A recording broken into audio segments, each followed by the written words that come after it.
Hello everyone, today we talk about communal Europe in the 14th century and especially of the institutional power displayed through urbanistics and more specifically architecture, both lay and ecclesiastical alike. You know that I'm not an art historian. I study how to slaughter persons in large numbers in practice, but you would be surprised, and we'll not actually look at that specifically, but how connected the two things really are, right? Because when we look at 14th century Europe, first of all, we tend to frame it, of course, as I also did, by discussing extensively the great late medieval crisis, of course, of a moment of contraction, mostly, but also definition of the hierarchies that would have maintained themselves and actually would expand in relative terms over the community. And the late Middle Ages, in this sense, shows a dramatic affirmation of the city, right, as center of power. This is true both for princely and communal governments alike, right? The idea that the city remains the major hub of not just of trade, but let's say the cradle of any cultural activity in the center from which the government has to administer the surroundings and drawing ever more resources there. So we made multiple videos about urbanism, especially in the High Middle Ages when this phenomenon was at its peak. However, what we tend to underestimate in Europe, in history in general, I would say, is the massive civilizational impact that the early 14th century cities had for the world, because basically what was defined in terms of civilizational output in centers such as the ones we're going to briefly look at today is irreversible. It's just one stage of the entire structure that eventually held the world up to this point, and that started exactly from these spaces. Naturally, every historian of art, or also the territory, meant, sound that it would look at the thing mostly from a technical point of view and or aesthetics and other aspects of this. Naturally, I'm always glad to upload pictures that depict, in fact, quite powerfully what we're talking about. It's also important to stress properly the uniqueness of every center, as much, however, as the comprehensive value of European communal civilization, because this is something that encompasses a great part of Europe, at least some of the most, in fact, thriving parts of the West, that in fact at this point were the most urbanized, and not surprisingly, and that we have seen here and there. Mostly on Schwerpunkt we concentrated for obvious reasons on the Italian communes, but of course the Netherlands, but also other spaces. Today we will talk about Valencia, for example, and or even England beyond the great centre of London per se, that definitely displays impressive characteristics. Matures this political and institutional awareness through also architecture, through art, through the symbol laying behind it, right? So not just an allegory, but the actual manifestation of tradition in the world. And when we stroll the streets of our European home cities, we of course grow accustomed to the vision. We understand innerly how deeply ingrained that is in the cultural landscape. But as you know, I also believe that essentially most people, even the ones that are claiming essentially some sort of traditional understanding do not actually understand them, right? It's just mostly aestheticism that applies to themselves. There is a gross ignorance and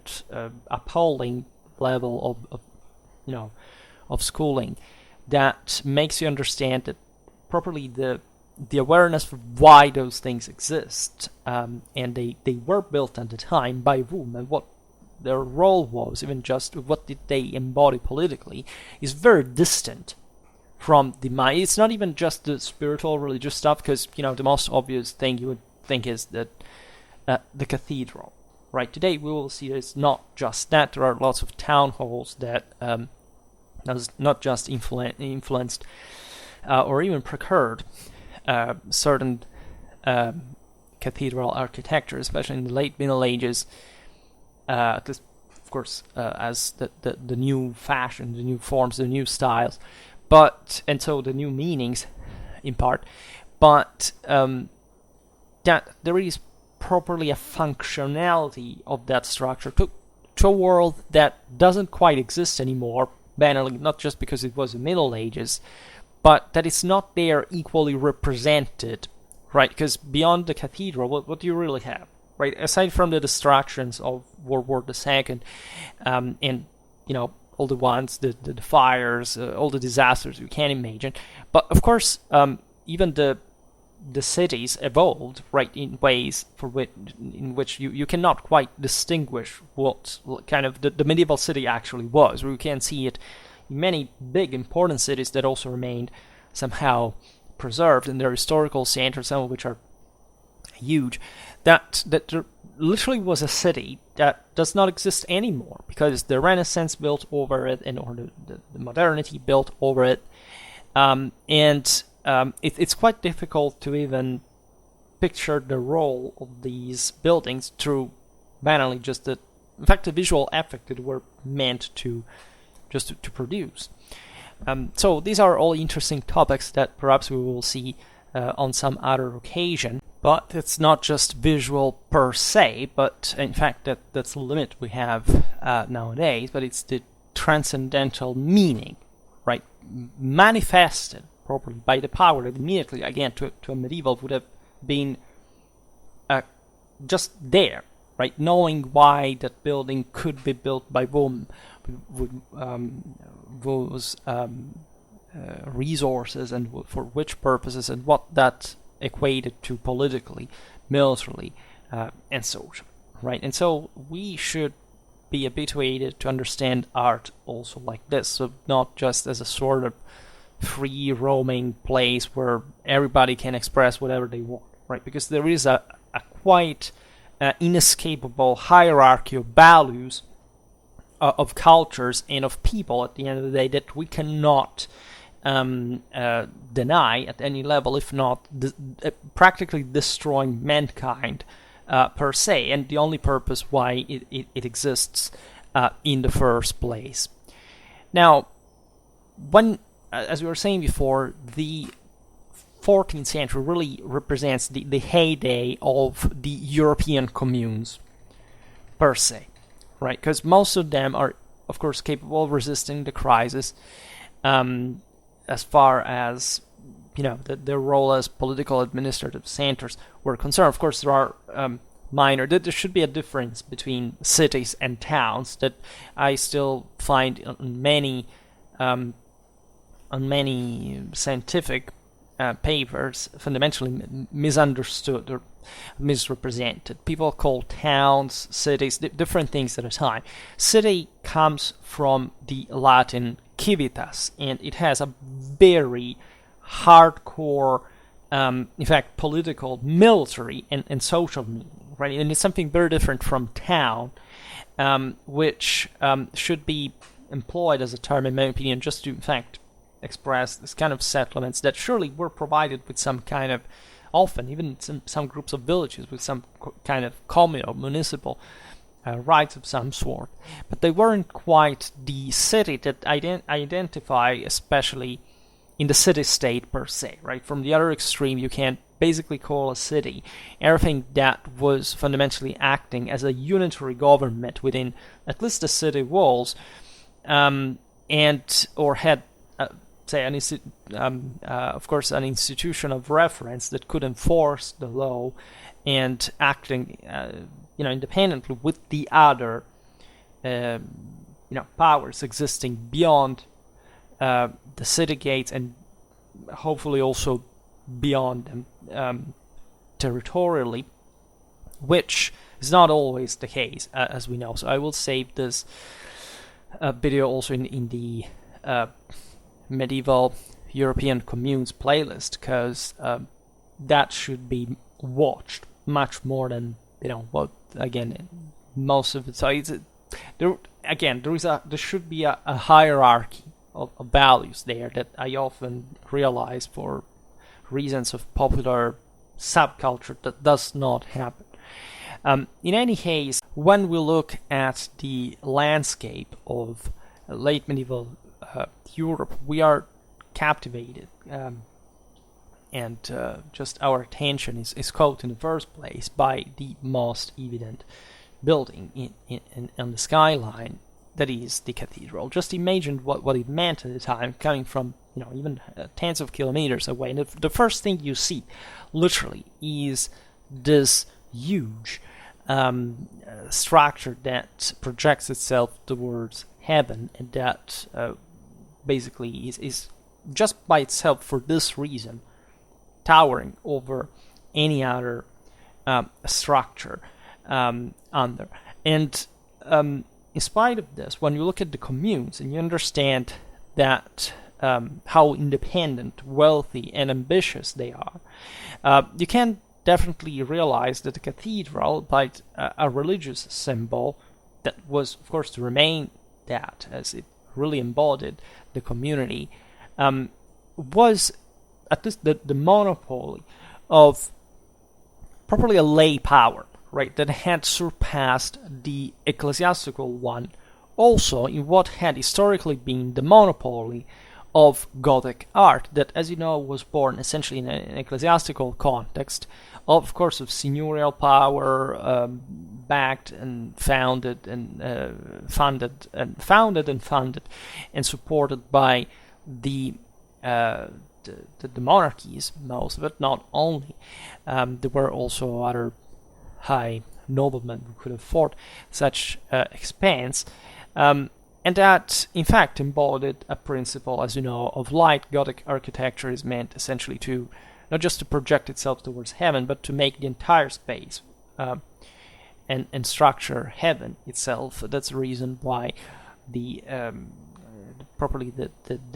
material used for creating the interiors, the exteriors, is meant to reflect light, right? To create a game of light that is meant to represent the walls and the arcs, etc., as light itself, right? The same concept goes for the windows, from this idea that life basically permeates the entire structure and maintains it, and is all one with it as such, right? So this naturally was a symbol of divine imperium, was the symbol of the Holy Ghost, and of course of any political, military, and social power existing. So controlling it meant a lot politically and institutionally. And when you look at the medieval city per se, urbanistically, right, as a wall, and even in there on the skyline, we'll talk about this now also in artistic representation, you realize that it was in itself a new type of architecture, a new type, in fact, of political power, right, and even more complex, as you understand, than the cathedral per se, right? We have somehow ragamuffin idea of the Middle Ages. Yes, the cathedral and then all the poor people around it. It wasn't like that by far. That's a bit of a classistic and socialistic mental disturbance that, of course, has brought us also to think that these were somehow oppressive times, and there people lived worse in them than in even in more recent moments, etc. this is not the case, but especially the city starts embodying, per se, with other massive, to say the least, infrastructural, buildings, a power show-off that is hardly to be found in relative terms, concerning the relation with the populace, with the community, with the identity that it expressed in other times in history. And consider again that these cities are technically, also from a juridical point of view, free. Right, the only possibility of an empire to exist is to, of course, as the Clausewitzian concept behind it is perfectly understood, by receiving the decisive moral support of the people.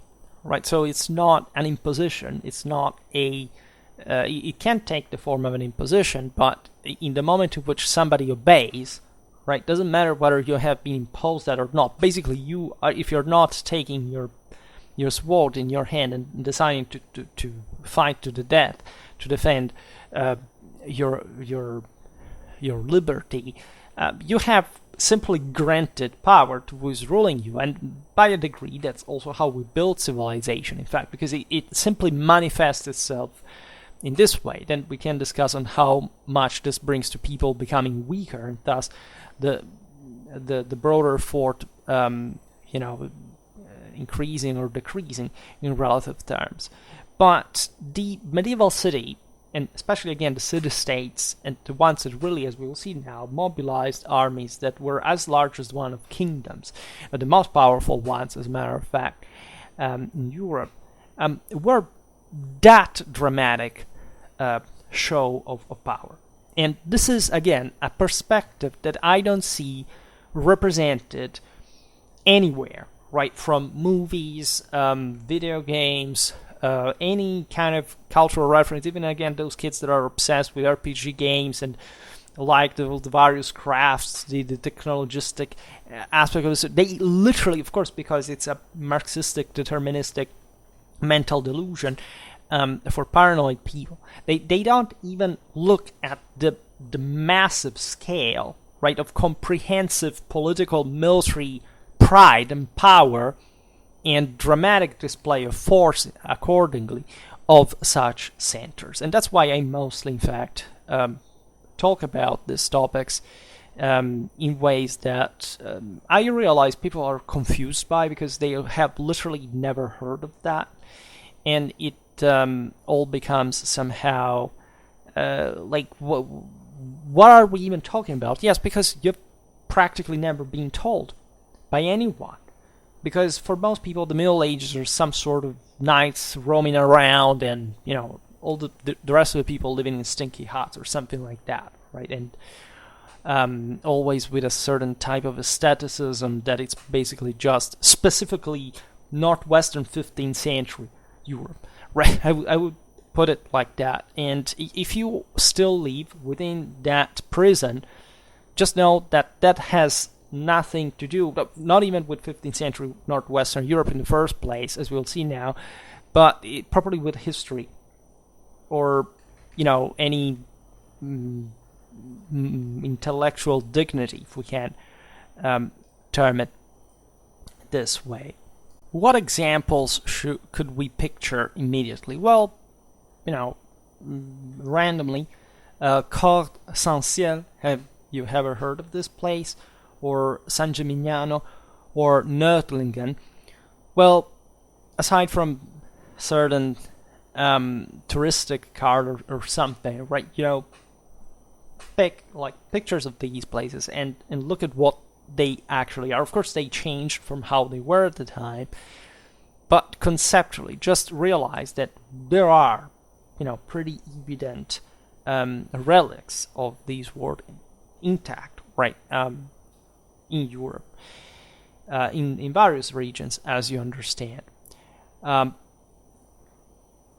What we, however, can appreciate the most, at least in the aesthetics, aside from the political representation of it accordingly, are mostly in fact, the representations of the soul of the heavenly city at the end of the day, in the backgrounds of panel paintings, typically in various different representations. You can look at even a illuminated manuscript and so on.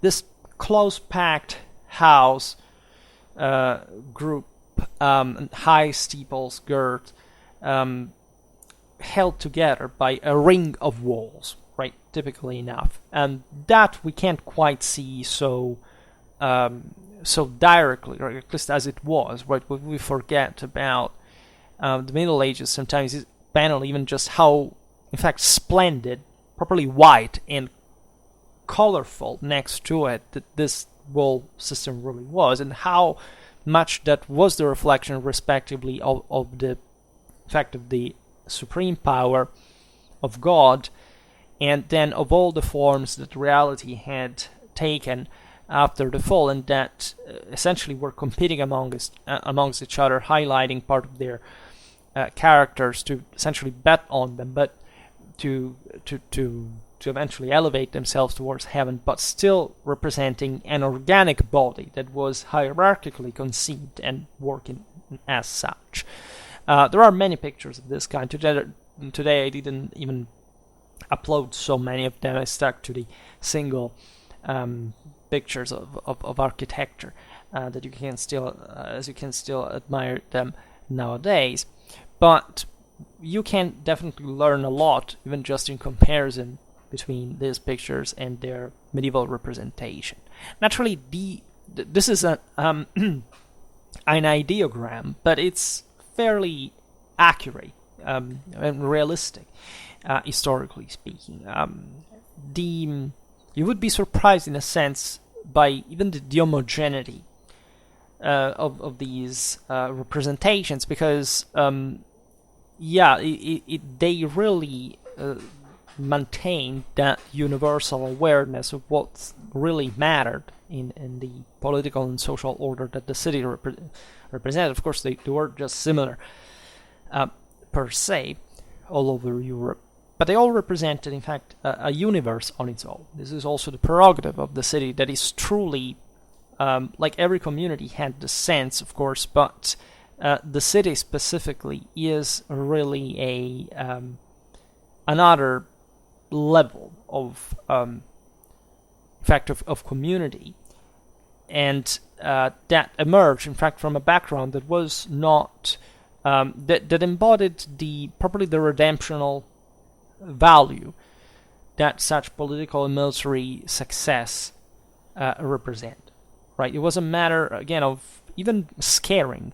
Right, properly you realize that the same communal armies, for example, depicted them, let's say, were conceived, even just on the battlefield, from a visual point of view, from a psychological point of view, as the same city, right, with the same walls, with the same towers, when you look at the shields, at the pikes, and with a dramatic, of course, offensive capacity, projectional capacity. Think about just the missile power, etc. So this is explicitly said by medieval sources, especially of the 14th century, when this power was at its might. We also talked about them here and there in our videos, especially about medieval infantry, that I created a playlist for, by the way, and especially communal warfare. And you can easily understand there the compactness of this power, the solidity of it, even properly the monastic ideal, because again, if this is an heavenly city, it has to rival in some way, or at least it has to, with others, of course, but essentially to emulate the heavenly Jerusalem, like any communal order was to be in medieval times, right? We'll see today various examples. Naturally, the most important ones are the central Italian ones, where you realize that by the 1300s, the same construction of the cathedral had passed from the bishop to the commune, that had become, in fact, in this case, literally a city-state, right? In the north, you have other highly urbanized areas such as Brabant, right? Or the coastal cities of Holland, some Hanseatic ports of the southern Baltic, where the wealthy urban patriciate founded a series of, were typical enough. If you visit this place, it's really fantastic. This brick collegiate and parish churches, right? For example, Saint Mary in Lübeck, Saint Bavo in Haarlem. We made recently some videos also, just been mentioned, Italy and Germany. You know, between the comparison of trade scale between these cities, their system, and so on. We'll have to talk more about the answer as well, specifically. And you realize that these were in the north a bit different polities from the Italian city-states, because they were mostly emerged from a mercantile background than a strictly municipal and more comprehensively political one. But of course, the characteristics, especially of the Hanseatic leagues, where you can't properly understand the level of independence that they had, right? This is something you can breathe in the air when you visit them, that were modest after all. They had massive incomes, but they were not enormous military powers, for example. But their sense that was their way of life, and that also this wealth was to be clothing literally the city per se, and making it shine out there was really impactful. And these churches were so rich that, in fact, they rivaled in scale, if not in decoration, with the same Franco-Flemish high Gothic cathedrals that had been fundamentally the most important ones in Europe historically, and that were not just being imitated, but in some cases surpassed even. Right? This is an interesting aspect of the story. It partly reflects, given we're talking about the 14th century, the crisis naturally that the French monarchy had undergone, and this wealth obtains by this other peripheral centers, as look, we are now profiting from the collapse of the giant in an autonomistic sense, and so we have to show off, because this is also a moment in which nobody is going to harass us more than much, right? Which would last just for another century, but still enough for us to have these magnificent, not just this magnificent structures, but buildings, but also, as we will see now, some prefigurations, again, of the art of the 15th century in larger cathedrals proper, already with styles that derived from the 14th.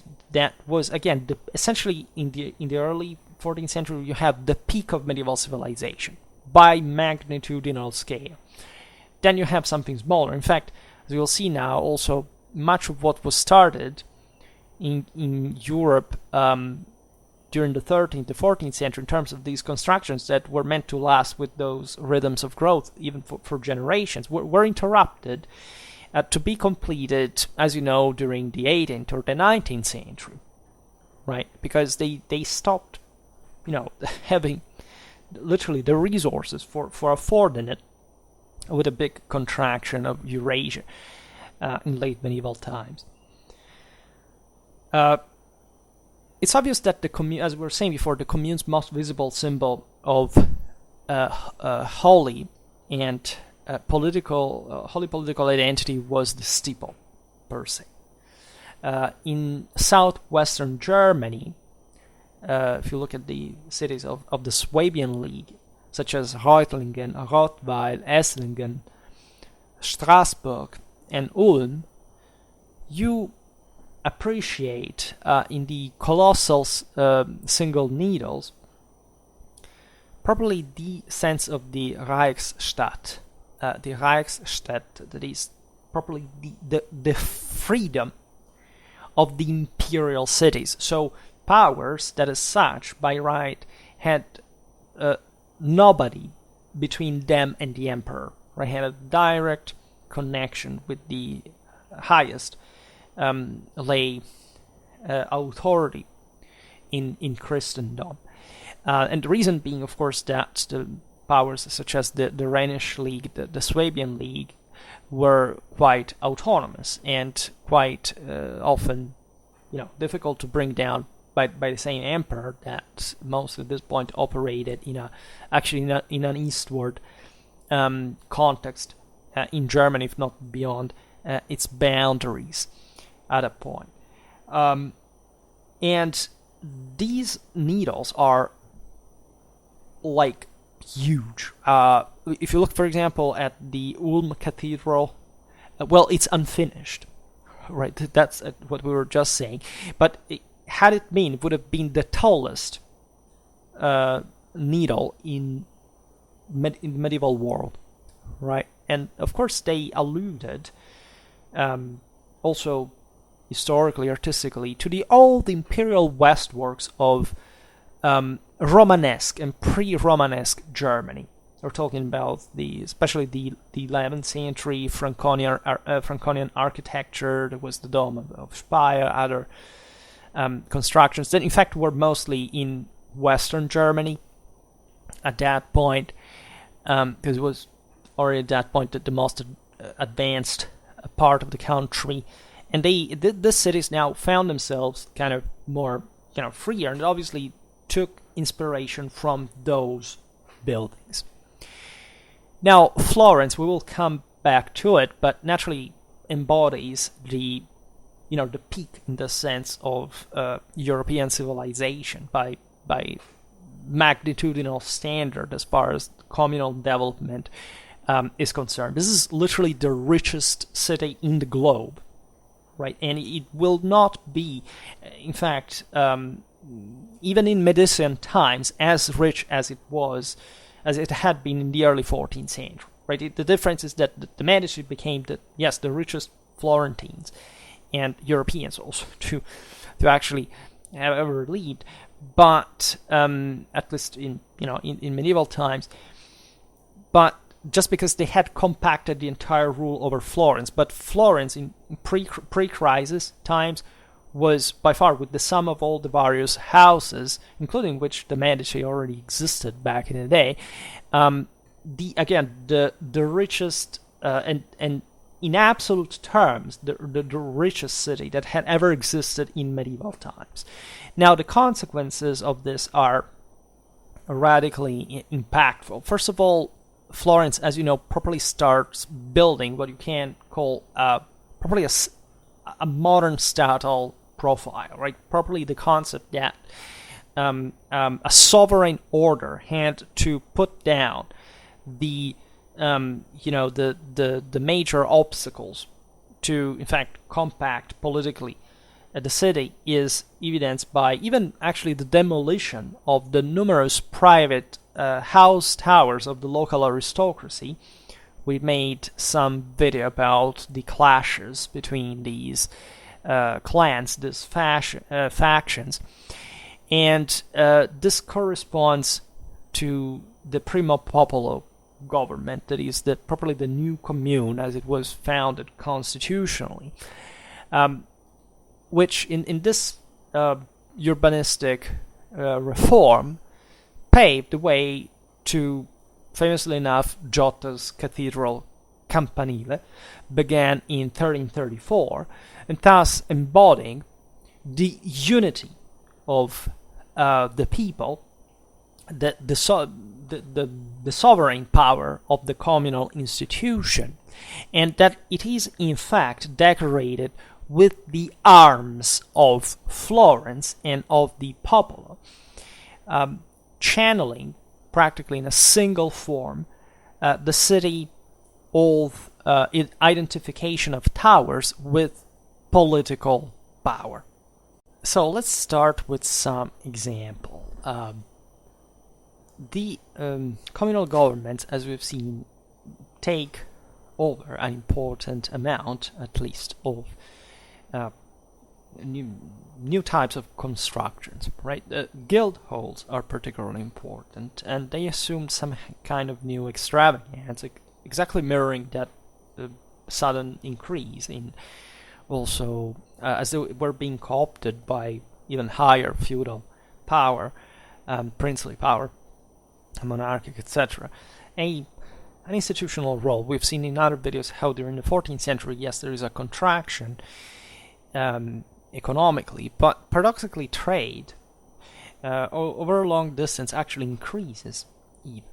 So these guilds had evidently an enormous power and had somehow managed to benefit actually in an oligarchic fashion from the crisis. A beautiful guild hall is the one of Coventry. Began in 1394. It was evidently inspired by John of Gaun's Great Hall at Kenilworth Castle and Richard II's at Westminster. So they were properly looking at the highest available model. Right. In the kingdom, in the video about the kingdom of Valencia, we talked about the Lonia. I think it's pronounced Lonia or Lonja, I don't know, which was essentially let's say that this was present at Valencia, like as in other Catalan Aragonese dominated areas, right? It's described in presuming Catalan as molt bella, magni cae sumptuosa, and it became one of the most important, in fact, guild halls and essentially market, negotiation places in the Mediterranean at that point.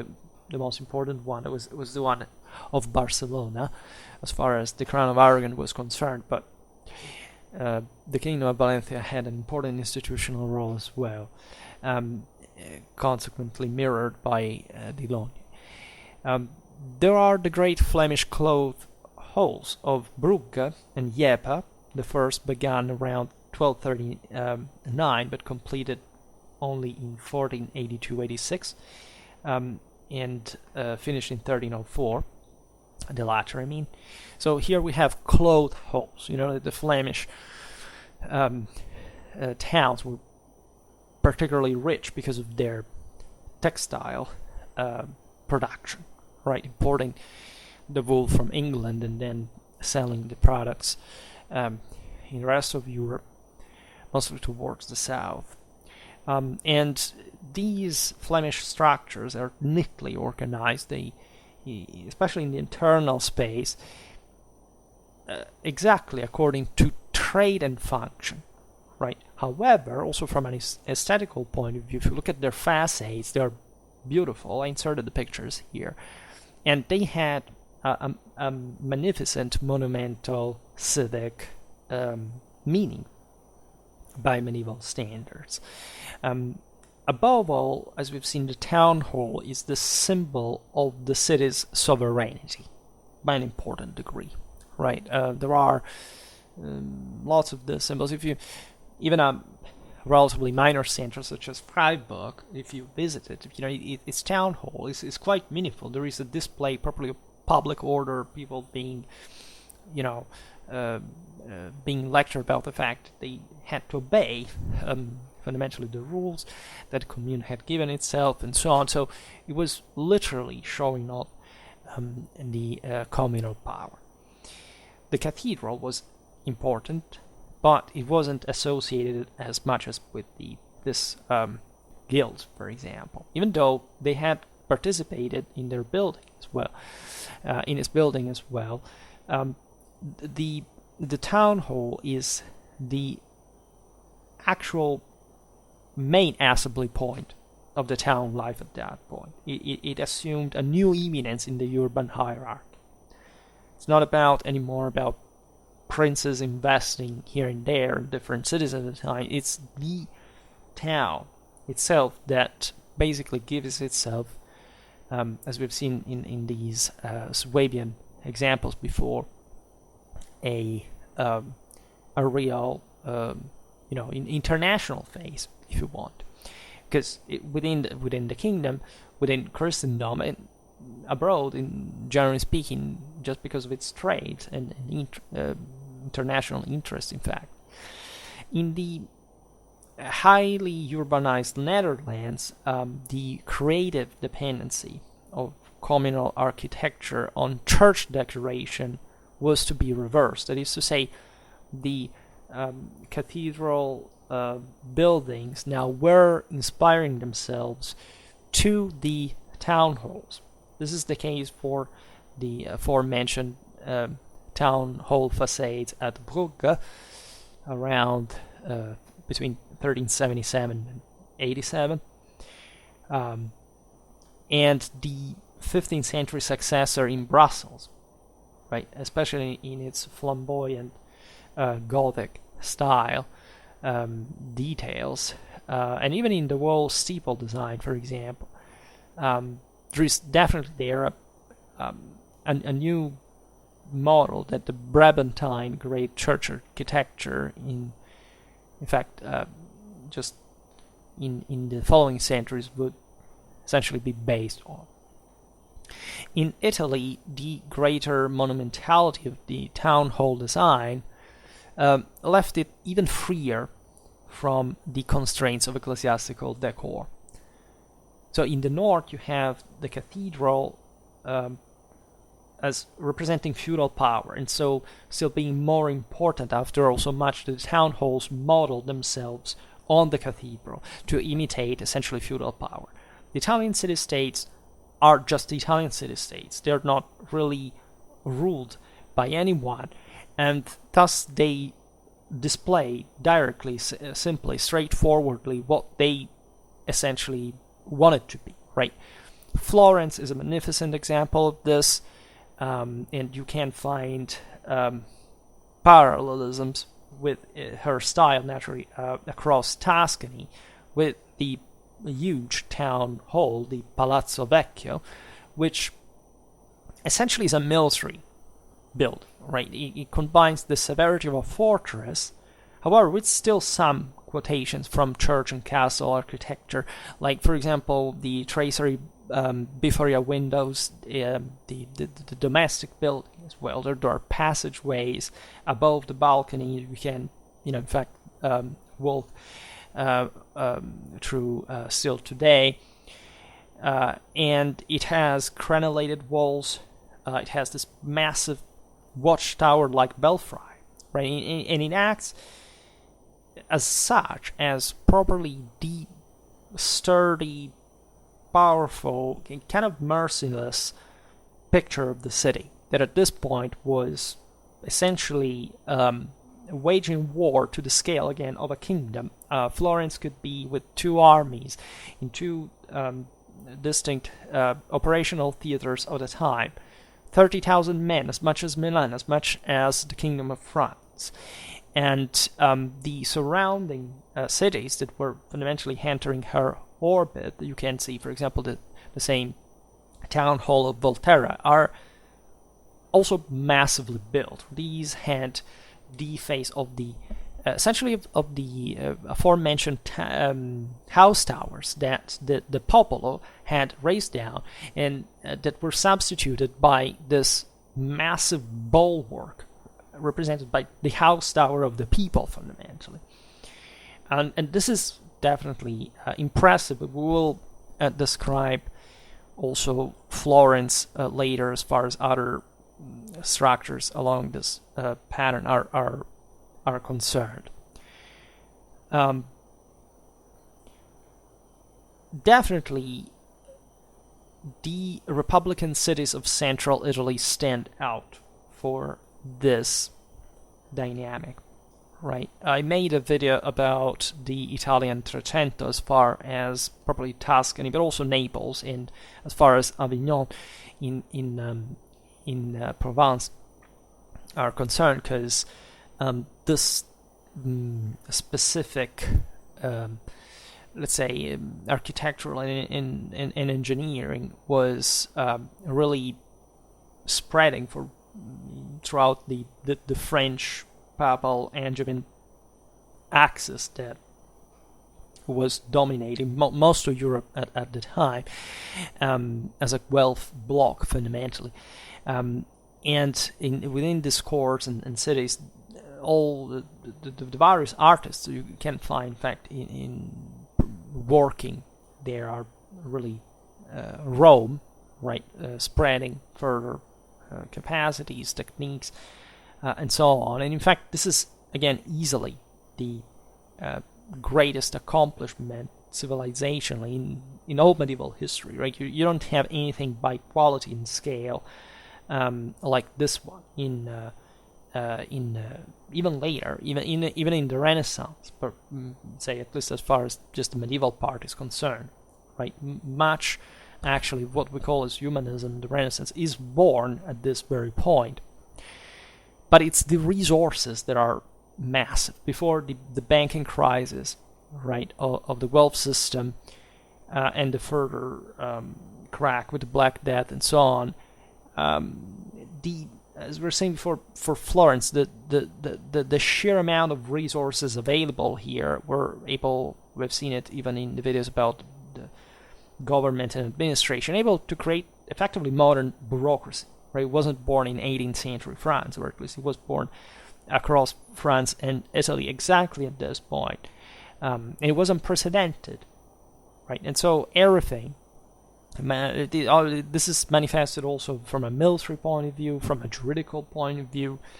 So understanding the Middle Ages primarily passes through this axis, which, as I was saying in the beginning of the video, it's like, who does actually conceive this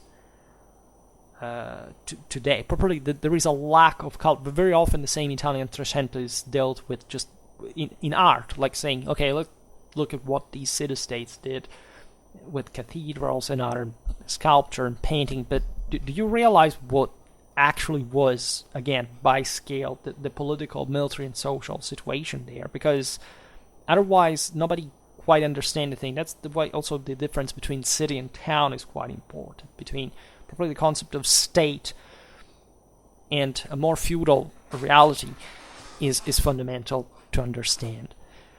And what is fascinating is also that, of course, northern Italy also has this by a degree, but we will talk about it in another video. What is crucial, and I hope I have also transmitted you throughout my videos, is properly the awareness of the existence of a central Italy, right? It is very often just, the north and the south, but the center at this point in history is, yes, it's somehow part, it's one with the north, right?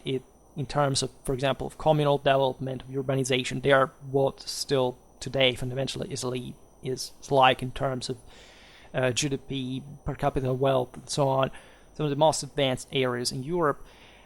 But especially the Tuscan political space at this point is where most also the civilizational output of humanism, of the Renaissance, properly is formed later, to be appreciated, say, more in 15th, 16th century.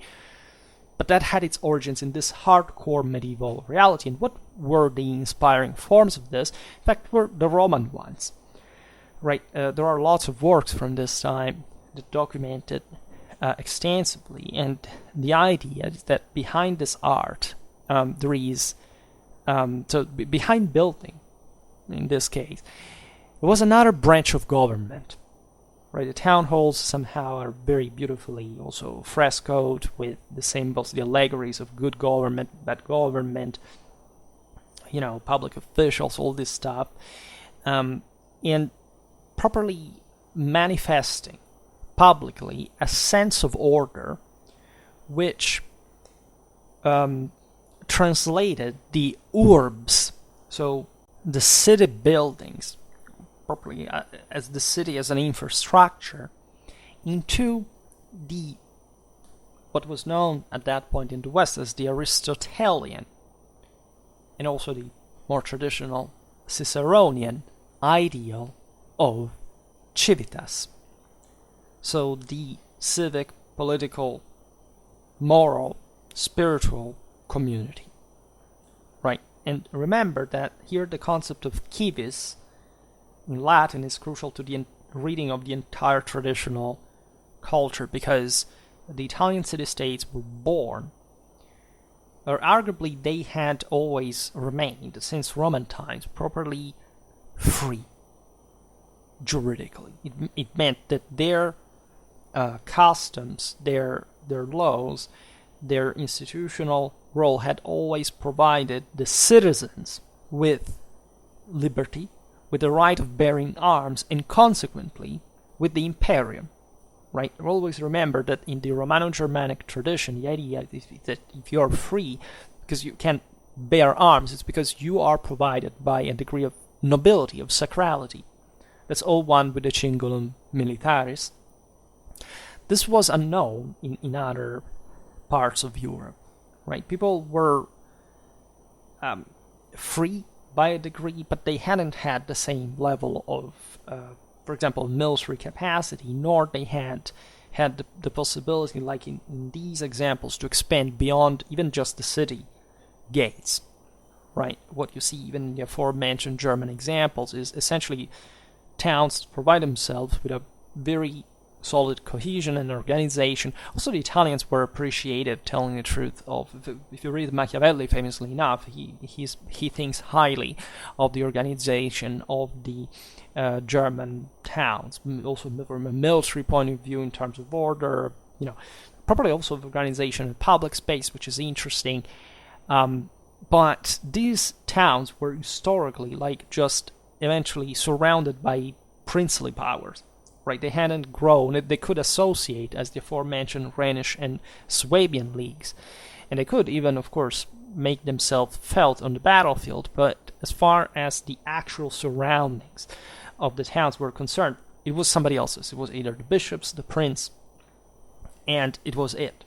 Right, when you look at cities like Pisa or Siena or Florence, you see literally powers that are, confidently just ruling the land, right, and organizing themselves as states and acting politically and territorially as such. This is reflected, of course, by the communal, again, taking over of all the, essentially, of the urban administration, regulations, and buildings.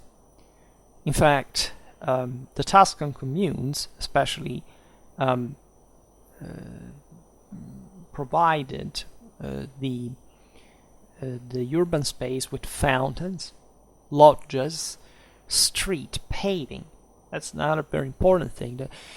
Also widening the same space for making room literally to these largest ones, which is an important question, as I was telling you at the beginning of the video. That is to say, again, up to that point, cities had been narrower, right, internally, also smaller, because literally at this point they're expanding and creating new city rings to include the external suburbs, etc. So it's literally not the same spaces that you see today, when eventually all the internal gates were torn down. I mean, this is something that was normal up to even the 19th century. Look at pictures of Vienna, for example, during the 19th century. We're still the bastions from the time of the 17th, right? The time between the Battle of Mogersdorf and the siege and the Ottoman siege.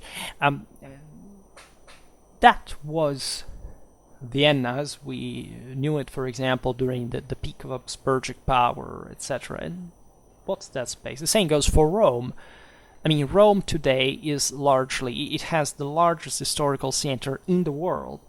What you can see, however, is mainly Renaissance, right? There is a lot of course, medieval churches, but what the city was like in terms of streets, etc. Sometimes the streets actually do follow the medieval and the medieval pattern. But the main spaces, the main buildings are all, of course, the product of also a lot of modifications. We're not talking just about what happened in fascist times, where the imperial fora were, provided with a huge street arriving up to the capital and so on.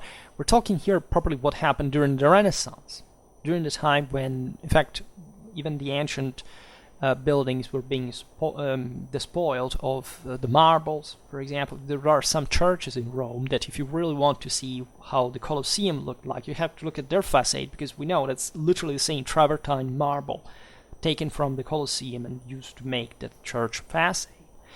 And beyond, there are lots of examples. So Rome naturally is very unique in everything, but it can't give you the scale, the dimension, at least of the amount of material, for example, that was employed in even up to relatively recent time to make the cities as we have come to know, but they were substantially different. If we look at Trecento Florence, we're looking at there were ups and downs because of the plague, but essentially a population of 90,000 people, and of enormous wealth. Again, also per capita, these were still remaining, by the way, the richest communities in the world, right? And by far, because that was true for basically the Italian peninsula as a whole. So you can imagine just in a city like with the wealth distribution of Florence, what this could actually mean. There are interesting studies about this. Like they can tell you literally for all these 90,000 people how much, I don't know, liters of wine or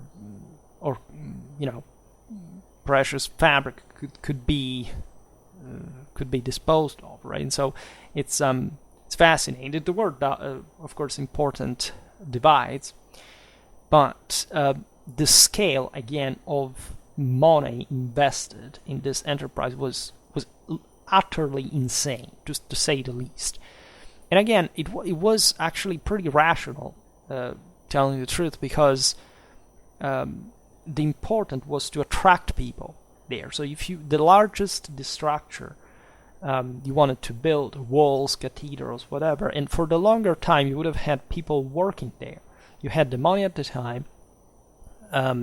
Money, of course, have always a risk attached. You invest in building huge infrastructure.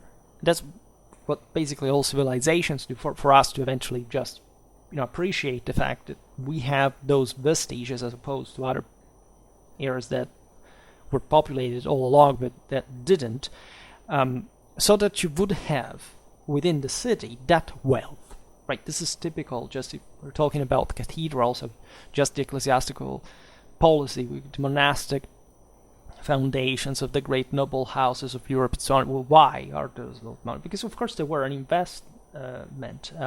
You would have it ruled by your family in that cases, and however still enjoying the ecclesiastical immunities. So if you wonder where all these churches come from everywhere in Europe, well, just know that they were just per se a huge asset. Aside from the relics, the broader spiritual, religious attraction that these centers had, but literally, in order to say there were profits from this, right? And just it gave job to lots of people, right? When you hear those stupid persons that say, the cardinals were rich and the people were poor, the people worked because cardinals invested in this stuff, right? So if you believe that there was some fantasy reality in which there were the evil rich people, like, I don't know, King John in the Robin Hood Disney movie, that they banqueted over a pile of money, and all the beggars outside that were starving to death, just know that you are an imbecile, right? And that radically you didn't receive an adequate parental upbringing, a satisfactory education by first world primary education standards, and the fact that you were born and raised in the West has literally nothing to do with that, right? And even if you're an ethnic or whatever, it doesn't matter.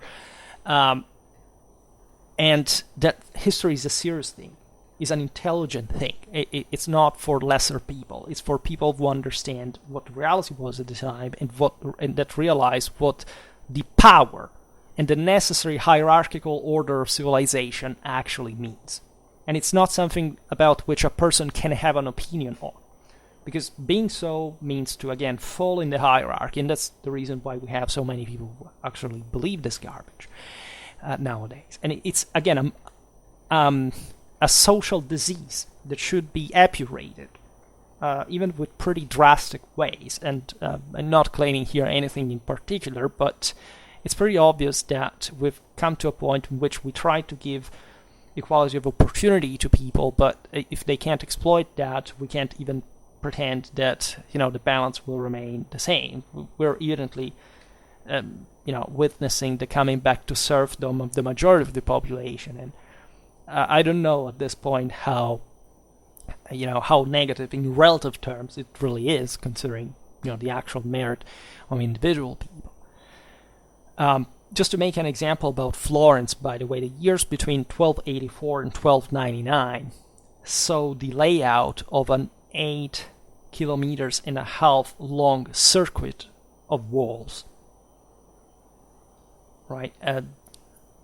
The construction of the new cathedral, Santa Maria del Fiore, of course, but also the equally impressive Franciscan church of Santa Croce and the aforementioned Palazzo Vecchio, which are all probably by the famous Arnolfo di Cambio.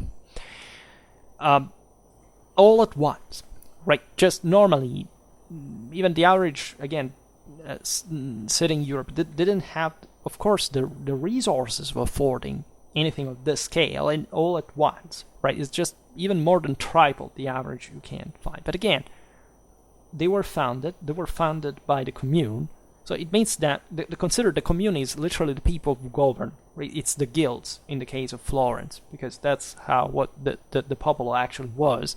So hardly the shoemakers, even though, as we'll see now, there are the actual calzaioli, but we're talking about powerful guilds and not the actual worker per se.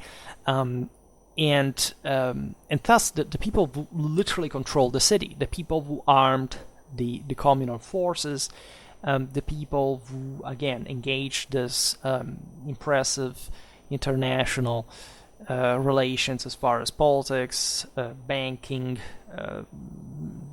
war, with Angevin Naples, with Avignon, with Capetian Paris, and beyond, right? Because this is the city of Dante, right? And how many, at least for a while, Ghibelline connections existed there. And these are, again, massive markets. Basically, most of for example, the wars between England and France at the time were funded by Lombard Tuscan bankers, famously enough. So it's how European in scale this dynamic really is. You cannot look at these cities simply as, okay, I went there, I took some selfie in front of these buildings, but I don't even know what the hell they are or they represent. You must know that, right? Because otherwise you're not a Westerner. It doesn't matter if you're born there, it doesn't matter if you are born elsewhere in Europe or in the Western world. You're not a Westerner if you do not understand these things. By definition. Right, you would have been, the textile worker of the time, not the Saint Guildman. Of course, I'm being evil right now because, we're not living in easy times. But what's the point of living at all if you can't actually try to change the difficult times? And it is what these cities, without basically an established universal order de facto,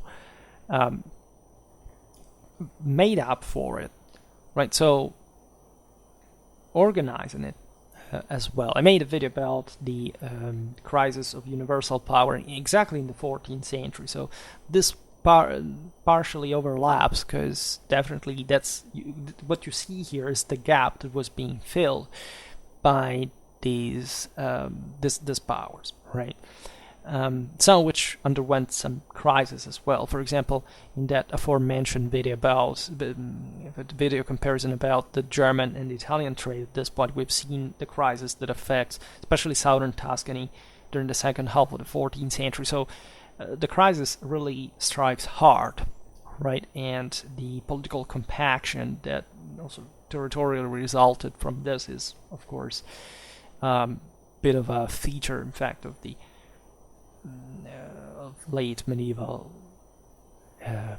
Well, it's just a modern perspective. Like eventually, all these countries went compacting themselves in a way or another throughout the centuries through a statal expansion. But those same modern European models of expansions were founded largely, as you know, in, for example, in the political theory, Florentine culture, right? So it's not a coincidence here. There's a direct connection between the two things. As we were saying before, there was also a problem of space, right? All these today, again, we talk just about the Tuscan cities, but we could make the case for many others, right? I started from last year a series about the within the historical regions of Europe the one about the Italian communes, and we have seen there like how exactly these between the 13th to 14th century, how the scale again of urban planning and also in other regions really was. In the case of the Tuscan ones, at least we are better documented for reasons that again have to do with the highest levels of literacy, the more evenly distribution of wealth, because these were kind of more republic as opposed to the north that was a bit more seigneurial, as you know, in nature. Not say importantly so, but even in that case we're better documented than the European average. But the Tuscan ones are probably the better documented, and we know from there that of course there is a huge urbanistic thinking behind the practice as well. Because how the hell did you organize this? It cost a lot. Nobody had ever done this before. You see, the enterprise, also the offices connected with the task of carrying it out, had never been even thought before, because there was no reason to do it, no resources to do it before. So normally these cities followed the pattern as we've seen, as far as the cathedral and the town hall was concerned, right? So a bit the spiritual and the ecclesiastical and the lay power. In the course of the 14th century, the square around the Palazzo Vecchio, for example, gradually assumed its present form, right? Including the ultimate foil to the town hall's closed massiveness, right? The spacious arcades of the Loggia dei Lanzi, built between 1376 and probably completed around 1381, which was the lodge of the priori, of the prior, so probably of the the chief magistrates of the city. It's called Loggia dei Lanzi because of the Landsknechts that we made a video on recently, because at some point they were hired and garrisoned there, and also when in 1527 they passed, that they were there were German soldiers in it. But it was actually again a civil, of course, a structure. In this time, also the cathedral square was paved, enlarged, and even lowered. And you know why? Just if you think for a practical reason, actually an aesthetical one, to enhance the visibility of the cathedral and the baptistry at the same time. Do you realize what technique was needed to achieve this? We're talking about the 14th century. We'll talk about it also in more technical ways. Today we'll look a bit more at essentially a history of aesthetics. But again, it requires a massive scientific engineering knowledge. Just as for generally speaking, again, the cathedrals are something that in ancient times they didn't really have the let's say they had the capacity of doing, but they wouldn't do anyway, right? Even when needing to properly to express similar spiritual symbolism. Still in Florence, the new Via Calzaioli was created to connect the two centers, the cathedral and the town hall. Thus, this street would dominate at its halfway point by the third focus of Florentine public life, the church with corn exchange of San Michele that was built in 1336, and also dramatized at its entrance into the cathedral square by Giotto's Campanile. This is yet another aspect we tend to overlook about these structures, is that given that medieval streets were narrow, primarily for many reasons, right? Reasons of the population density that was much higher than in ancient times. This militarization of the internal space, the accumulation of unprecedented wealth here, so everything had to be compact, right? The narrower streets were also more easily defendable from a military point of view. So the city was, the government was trying also to normalize that in a way, so you see greater open grounds where also the militias could gather in case of coup or something like that. Sometimes it would mean to surround like the seigneury of the Duke of Athens, of the Brienne, was ended by essentially a siege, right? Or even just the initial attempt of the lord to entrench in the Palazzo Vecchio, but ending up not being able to resist. In any case, that's another thing. But what I mean is that the effect of these structures, even the average of this street's width, was meant to amaze, right? Just like in Rome, when new St. Peter's Basilica was built, there wasn't the street that you can see today that goes straight from essentially the river to the colonnade and all. You basically had to enter this Daedalus of streets, and then all of a sudden you came out in this huge space, and it was kind of mind-blowing, right? There are some places in Europe when you can kind of still appreciate this, but as I was saying before, the modern urbanism has changed that for reasons of other functionality. But again, always think how these buildings were thought to appear visually at the time and what kind of impression they had to make.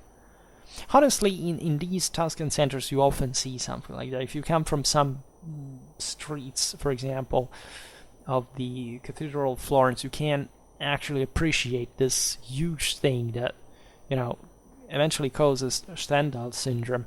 I had it there, by the way, especially when I entered the cathedral. But already when you saw it, say, the hell, you start fibrillating. I had at least this issue because to me it was just great to be there. But in any case, it was part of what they designed it for.